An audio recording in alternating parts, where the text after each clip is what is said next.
dokumentasi seperti itu. But in any case, the people recovered when prayed for. Tetapi di dalam kasus-kasus ini saudara melihat bagaimana yaitu mereka didoakan, mereka disembuhkan. And at least usually, Biasanya, if the person is not breathing, jika seorang tidak bernafas, they have no pulse, tidak ada nadi, denyut nadi, you can't hear the heartbeat, saudara tidak bisa dengar detak jantungnya, they're cold and stiff, dan kaku dan dingin, their eyes are rolled back up in their head, dan mata mereka mendeli ke atas, and they've been in this condition for an hour or two, dalam kondisi 1 jam dan 2 jam seperti ini, usually you assume that they're at least fairly dead. biasanya orang mengatakan dia mati atau meninggal. So here are accounts of raisings from the dead, some samples. Dan ini ada beberapa contohnya. And I'm focusing on these kinds of samples Dan saya fokus kepada contoh-contoh seperti ini, because again, people aren't usually psychosomatically dead. karena orang tidak bisa dikatakan yaitu secara psikosomatik mereka itu mati. Again, there are a number of these reported through history. Ada beberapa hal yaitu mujizat ini terjadi yaitu selama ini. Now you could say the person is misdiagnosed as dead. Dan saudara bisa mengatakan, oh diagnosanya salah itu dia tuh mati. But in circles where a lot of these have happened, Tetapi di dalam lingkungan di mana hal ini banyak terjadi, to use the misdiagnosis explanation, yaitu perkataan diagnosa yang salah, we would have to assume that we are burying a huge number of people prematurely. ya kita arti kalau perkataan seperti itu artinya kita asumsikan bahwa banyak sekali orang-orang dikuburkan yaitu terlalu dini. Because I was working on this book, Karena saya bekerja menulis buku ini, I just started asking some of my friends if they had seen anything, dari sebab itu saya tanyakan pada teman-teman saya apakah mereka pernah melihat hal seperti ini. and they started sharing with me their stories. Dan mereka membagikan pada saya cerita mereka. Before I asked, I only knew about one of the stories, Sebelum saya tanya, saya hanya tahu satu cerita saja, one in my own family. yaitu keluarga saya sendiri. But after I started asking, I ended up with 10 people that I knew Yaitu setelah saya menanyakan, kurang lebih 10 orang yang saya kenal, who were eyewitnesses of these kinds of experiences. yang menjadi saksi ya dengan kesaksian-kesaksian ini terjadi. Now, let's say maybe in one case out of 100, Umpamanya di dalam satu kasus dari 100, somebody seems to be dead and is going to be buried and they're not really dead. yaitu kelihatannya yaitu mereka itu mati, tetapi tidak mati, tetapi mereka akan dikuburkan. And let's say, well, one case out of 100 that you would know somebody who Katakan was a witness. katakan daripada 100 itu saudara mengenal seseorang yang sebagai saksi daripada kejadian tersebut. But every time you, if you say that's a coincidence, every time you add another one, you have to multiply it. Dan saudara mengatakan, itu kebetulan saja. Tetapi jika saudara mengenal kejadian yang kedua kali, artinya saudara harus melipat gandakannya. So I would guess that the odds of this merely being coincidence Jadi saya katakan keganjilan ini bukan hanya yaitu kebetulan, are roughly 1 in 10 billion. yaitu perbandingnya 1 daripada 10 juta. 10 miliar. Billion, ya. Which exceeds the world's population. Itu jauh lebih besar daripada populasi seluruh bumi ini. I think that the probability of a mere coincidence is very low. Jadi artinya orang mengatakan, itu kebetulan, sangat kecil sekali. And adding the coincidence that I just happened to be writing this book, Dan juga pada saat itu sekali lagi saya sedang menulis untuk dalam buku ini. it seems to me that somebody who approaches the overall evidence and says that miracles don't happen, Dan yaitu kalau orang approach mendekati bahwa semuanya ini tidak terjadi, that they are more committed to their presuppositions than they are to actual logic. yaitu mereka hanya berpegang kepada pola pemikiran mereka dari pola pemikiran mereka. Historically, we have a number of accounts. Yaitu secara sejarah ada beberapa hal ini terjadi. They occur in the early church fathers. Yaitu terjadi waktu pada gereja mula-mula. John Wesley Atau yaitu bapak-bapak teologi kita, yaitu umpamanya ini bicara mengenai John Wesley, records one from his journal, yaitu melaporkan di dalam jurnalnya dia, recorded on the day that it happened. yaitu bahkan tertulis, yaitu tanggal yang hal itu terjadi. He was present, he prayed for the man, and the man revived. Dan pada saat itu dia berada di situ, dia mendoakan buat orang tersebut hidup kembali.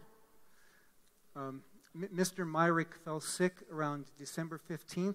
Yaitu Mr. Merrick itu waktu itu sakit kurang lebih Desember 15. The same day that Wesley fell sick. Dan hari yang sama yaitu Wesley juga sakit. But Wesley got better and Mr. Myrick, as far as anyone could tell, died. Dan apa yang terjadi, Wesley sembuh tetapi Mr. Merrick ini meninggal. So on December 25th, Wesley prayed for Mr. Myrick and he revived. Dan Desember 25 yaitu Wesley berdoa buat Merrick dan dia hidup kembali. That's an example from the 1700s, now from the 1800s. Dan sekarang contoh dari tahun 1800-an. Johann Christoph Blumhardt, Yaitu Johann Christoph Blumhardt, the Lutheran theologian, the Lutheran pastor we mentioned earlier. yaitu dia adalah seorang pendeta dari Lutheran. Now, yesterday I mentioned Rudolf Bultmann. Kemarin saya bicara mengenai Rudolf Bultmann. And Bultmann was skeptical of the stories about Blumhardt. Dan Bultmann itu selalu skeptik mengenai cerita daripada Blumhardt. Consistent with his view that many miracles in the gospel were legends. Karena dia punya pandangan bahwa segala sesuatu mujizat yang terjadi di Alkitab itu ada sebuah legenda saja. Bultmann complained about the legends about Blumhardt. Dan dari sebab itu Bultmann itu mengeluh mengenai legenda daripada Blumhardt. But another German, well, actually Swiss, another theologian from Bultmann's era, Karl Barth, Salah satu yaitu teologi dari Bultmann era, yaitu Karl Barth. said, no, you should pay attention to the stories of Blumhardt. Jadi dia mengatakan tidak, kamu harus memperhatikan lebih dekat lagi cerita mengenai Blumhardt. He considered Blumhardt one of his handful of mentors. Karena dia jadi melihat Blumhardt sebagai salah satu mentornya. And contrary to Bultmann's view that these stories were legends, Dan bertolakkan belakang dengan Blumhardt, yaitu bahwa cerita itu adalah legend. today historians have gone through Blumhardt's own diaries. Dan pada zaman ini mereka meneliti kembali yaitu apa catatan daripada Blumhardt, His correspondence with other people of his day, korespondensinya kepada orang-orang lain pada zaman itu, eyewitness reports from other people from his day dan saksi-saksi mata yaitu pada zaman itu juga. that shows that such miracles were in fact taking place in Blumhardt's ministry. Memang benar mujizat-mujizat seperti itu terjadi pada yaitu pelayanannya Blumhardt. There's a report from 1907 in the Apostolic Faith. Ada laporan mengenai dari Apostolic Faith di tahun 1907. Have any of you heard of the Azusa Street Revival? Apakah saudara pernah dengar yaitu kebangkitan di Azusa Street? Have any of you heard of Pentecostals? Bi- The movement that sprang especially from Azusa Street. Yaitu gerakan Pentakosta yang lahir daripada Azusa Street. So I've been giving a number of other accounts, and now we come to this one. Dan saya telah memberikan beberapa cerita, saya akan bercerita mengenai hal ini. Well, 1 year after the Azusa Street Revival, Satu tahun setelah yaitu kebangkitan rohani di Azusa Street, in their magazine, di dalam majalah dia, they talked about someone being raised from the dead. mereka membicarakan ada orang yang dibangkitkan dari kematian. And they got this story from the Nazarene Messenger, from another magazine. Jadi mereka mendapatkan cerita ini dari Nazarene Messenger, yaitu majalah yang lain. Now, usually when I read these kind of testimonies from the early 1900s, Biasanya yaitu kesaksian seperti ini yang terjadi di tahun 1900-an. I take them with a grain of salt. Do you have that? You don't have that expression. I suspend judgment as to whether they're accurate or not. Oh, maksudnya suspend judgment, jadi dia menunda apakah itu benar terjadi atau tidak. Because I have no way to verify them. Karena saya tidak tahu bagaimana untuk memverifikasikan hal tersebut. Usually they don't include eyewitnesses. Karena biasanya tidak tercantum yaitu saksi-saksi mata waktu hal itu terjadi. But in this case, we were able to trace the story back to the Nazarene messenger. Tetapi di dalam hal ini kita bisa telusuri kembali kepada Nazarene Messenger. It speaks of how a 15-year-old girl was bedridden for 7 months. Yaitu bicara mengenai seorang anak perempuan 15 tahun umurnya 7 bulan lamanya, yaitu dia tidur. Finally she died, but after prayer she was raised. Apa yang saya maksud tidur yaitu karena penyakit yang membuat dia selalu terbaring di tempat tidur. Tetapi apa yang terjadi yaitu dia meninggal. Well, the Nazarene messenger cited a local newspaper article about it. Dan apa yang terjadi yaitu Nazarene Messenger ini mengambil cerita ini daripada koran lokal di tempat tersebut. The newspaper article was written a few days after the event. Dan koran ini juga menuliskan setelah hal itu terjadi beberapa hari lamanya. It includes the testimony of the doctor. Itu membicarakan juga kesaksian daripada dokternya. Now, I thought that maybe the Pentecostal version of the story had exaggerated a little bit. Dan saya pikir yaitu cerita daripada orang Pentakosta ini diperbesarkan sedikit. Because the Nazarene report mentioned that her eyes had gotten, she lost her eyesight as she was sick. Yaitu karena Nazarene Messenger ini mengatakan dia kehilangan penglihatannya waktu dia sakit. But the Nazarene report didn't mention her being healed. Tetapi Nazarene itu menyatakan bahwa memang benar dia telah disembuhkan. The later Pentecostal report mentioned her eyesight being healed.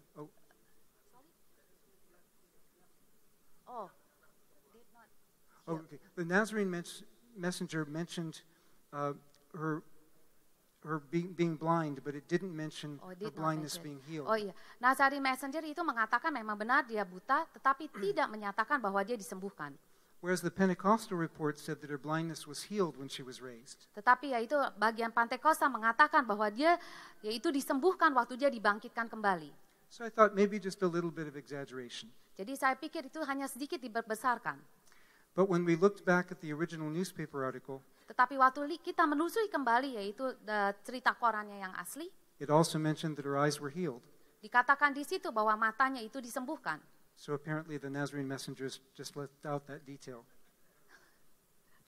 Apparently the Nazarene one had just left out that detail. Jadi artinya yaitu Nazarene Messenger itu tidak menuliskan secara detailnya dengan teliti semuanya.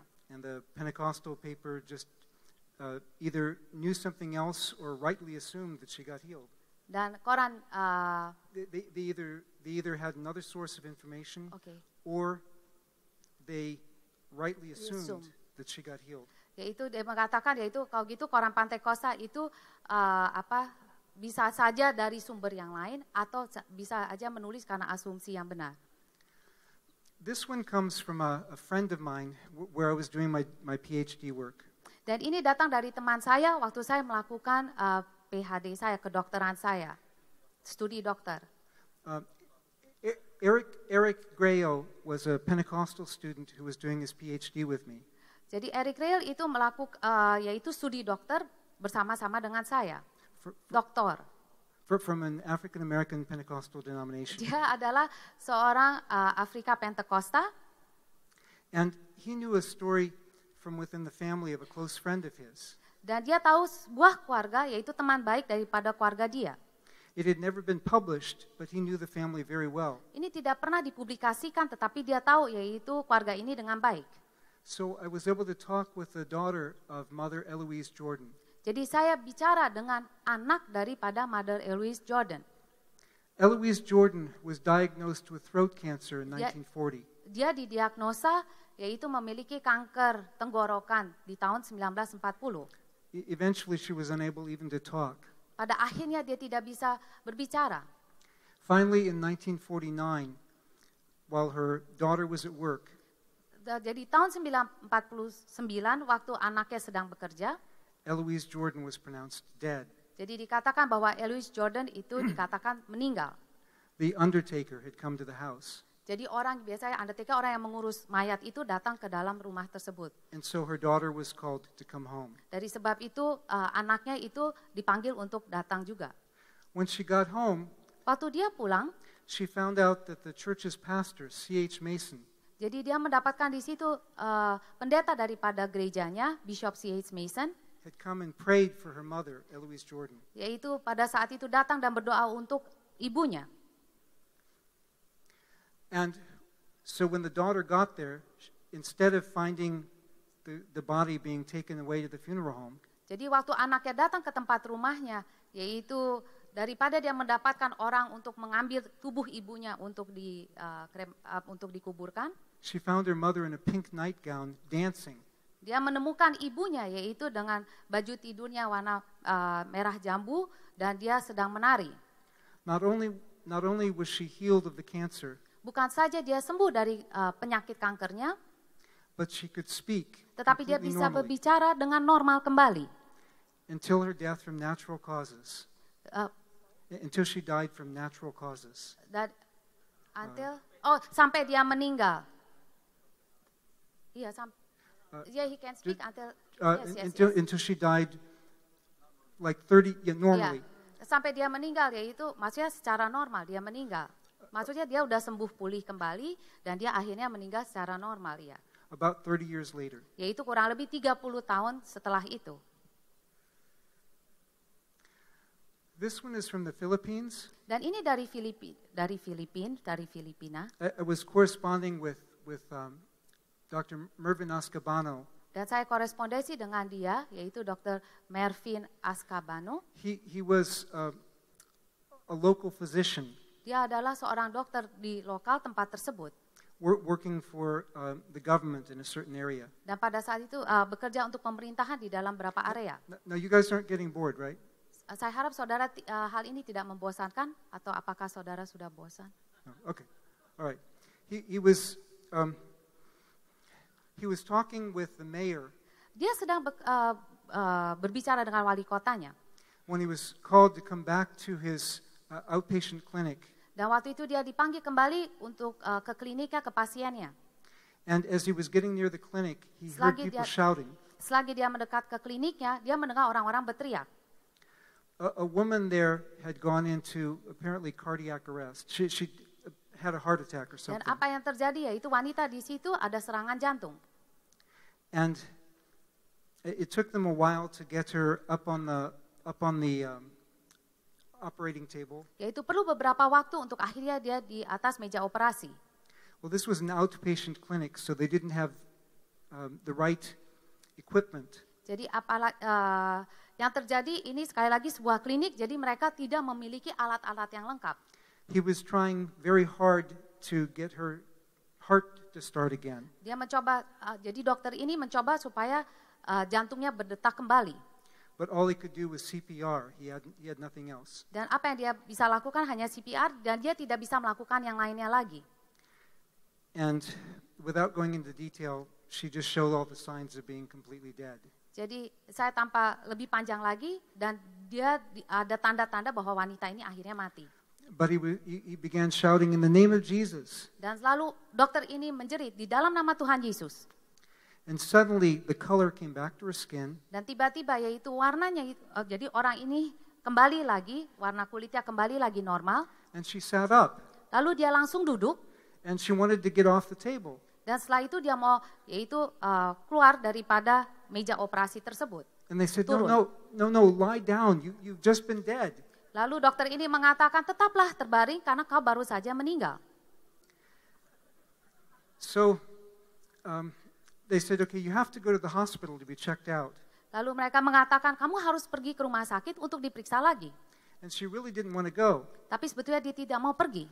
But they made her go. Tetapi akhirnya mereka mendorong mereka untuk pergi. And the hospital said, why did you send this woman here? There's nothing wrong with her. Lalu rumah sakit itu mengatakan, kenapa kamu kirim wanita ini ke sini untuk diperiksa? Karena tidak ada sesuatu pun yang salah dengan wanita ini. Dr. Ascabano got so excited about it, he went and started a church. Lalu Dr. Ascobano ini sangat girang mengenai hal ini, dia mulai datang ke gereja. Mulai gerai gereja, membuka gereja, start a church. Yes. Yeah. Okay. Sorry, she knows both languages. I know only one. I have all the helps. Yeah. This one is from Dr. Chauncey Crandall. Dan ini cerita dari Dr. Chauncey Crandall. He's a cardiologist in West Palm Beach, Florida. Jadi dia sekali lagi kardiolog, ahli jantung di West Palm Beach di Florida. And he was making his rounds in the hospital. Jadi seperti biasa dia harus periksa pasiennya di rumah sakitnya. When they called him into the emergency room, Waktu mereka memanggil dia untuk masuk ke dalam ruang UGD, they had been trying to revive a man who had died there. mereka mencoba untuk menghidupkan seorang yang sudah mati di situ, Jeff Markin. yaitu Jeff Markin. And for about 40 minutes, they tried to revive him. Untuk 40 menit lamanya, mereka mencoba supaya menghidupkan dia kembali. Shocking him with electricity to try to restart his heart. Yaitu shocking him with electricity, jadi untuk denyutnya itu bergerak kembali dengan aliran listrik supaya bisa denyutnya itu berdetak kembali jantungnya. Nothing was working. Tetapi tidak ada suatu pun terjadi. And Dr. Crandall was there to certify this patient is dead. Jadi Dr. Crandall berada di situ untuk menuliskan sertifikasi bahwa pasien ini benar meninggal. We followed all the right protocols. Dengan semua protokol yang benar. So after he signed the death certificate, setelah dia menandatangani yaitu sertifikasi bahwa dia itu telah meninggal, he went back to make his rounds. Dia kembali lagi untuk memeriksa yaitu pasien yang lain. And the nurse started sponging down the body to get it ready for the morgue. Dan suster itu sponging down artinya membersihkan tubuh tersebut untuk siap dikebumikan atau ya. And as Dr. Crandall was going back into the main part of the hospital, selagi Dr. Crandall itu kembali lagi ke pusat daripada tengah-tengah rumah sakit tersebut, he had an unusual experience. Dia memiliki sebuah pengalaman yang luar biasa, tidak seperti biasanya. He felt the Spirit of God lead him to go back. Dia merasakan roh Tuhan itu menuntun dia untuk kembali lagi. He and one of his colleagues walked into the room again. Jadi dia berserta temannya balik lagi ke ruangan tersebut. He laid his hand on the dead man's head. Dia meletakkan tangannya di atas kepala dari orang yang meninggal. It seemed very strange because the man was not just dead but very obviously dead. Dan itu sangat aneh karena orang itu bukan hanya baru meninggal tapi sudah pasti telah meninggal. He was a white man but his fingers had already turned black. Yaitu dia adalah seorang yang berkulit putih, tetapi kalau dilihat tangan-tangan itu mulai menghitam jari-jarinya. But he prayed, God, if you want this man to have another chance to know you. Tetapi dia berdoa, Tuhan jika engkau menginginkan orang ini diberi kesempatan untuk mengenal engkau, please raise him from the dead. Yaitu tolong bangkitkan dia dari kematian. Now, obviously, this isn't something that he normally went around doing. Sudah pasti ini bukanlah hal yang biasa yang dia selalu lakukan. And the nurse looked at him like, you have lost your mind. Dan susternya melihat kepada dia, kamu tuh sudah gila. But he turned to his colleague, his fellow doctor, and said, shock him one more time. Lalu dia mengatakan kepada temannya juga seorang dokter, berikan yaitu pengejut lagi dengan listrik, sekali lagi kepada orang mati ini. He shocked him and immediately his heartbeat was normal. Dan lalu dia melakukannya dengan langsung, yaitu detak jantungnya itu normal kembali. That doesn't normally happen even if the person has just been unresponsive for a minute or two. Yaitu biasanya hal itu tidak terjadi meskipun orang itu yaitu tidak ada respon 1 menit atau 2 menit. And the nurse started screaming. Dan apa yang terjadi, susternya mulai menjerit. Dr. Crandall, what have you done? Mengatakan, Dr. Crandall, apa yang kau telah lakukan? Because after 6 minutes with no oxygen, karena setelah 6 menit jika tidak ada oksigen, the brain damage is irreparable. Yaitu kerusakan di dalam otak kita itu tidak bisa dibenarkan kembali. But the man fully recovered. Tetapi orang ini sepenuhnya sembuh. This was a Saturday. Ini adalah hari Sabtu. And on Monday, Dr. Crandall went in to visit the man, Jeff Markin. Dan pada hari Senin, dia mengunjungi orang ini, Jeff Markin. And Jeff Markin had no brain damage. Apa yang terjadi, Jeff Markin tidak ada kerusakan dalam jaringan otak sama sekali. Which should be medically impossible. Secara medis itu sangatlah mustahil. And this is a picture of Dr. Crandall